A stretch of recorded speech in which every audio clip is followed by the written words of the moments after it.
কিভাবে আপনার এসির কার্যকারিতা ঠিক রেখে বিদ্যুৎ সাশ্রয় করবেন। সঠিকভাবে এসি চালালে এসির স্থায়িত্ব বৃদ্ধি পায় এবং বিদ্যুৎ সাশ্রয় হয়। চলুন জেনে নেই কিভাবে আপনার এসি সঠিকভাবে চালাবেন এবং বিদ্যুৎ সাশ্রয় করবেন। রুম অতিরিক্ত ঠান্ডা করা থেকে বিরত থাকুন।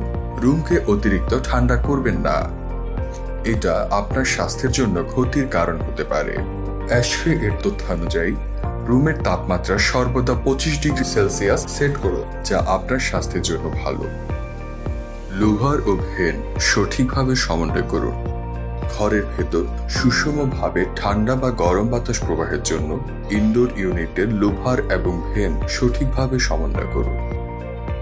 ইকো মোড ব্যবহার করুন। ঘরের ভেতর সঠিক তাপমাত্রা সমন্বয়ে বিদ্যুৎ সাশ্রয় করতে আপনার এসিকে ইকো মোডে ব্যবহার করুন। বিদ্যুৎ সংযোগ বন্ধ রাখুন। এসি বন্ধ করলে বৈদ্যুতিক সংযোগটিও বন্ধ রাখুন, যা বিদ্যুৎ সাশ্রয়ে সাহায্য করবে।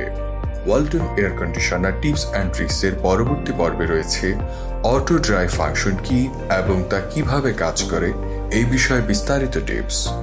Walton air conditioner, comfort without compromise.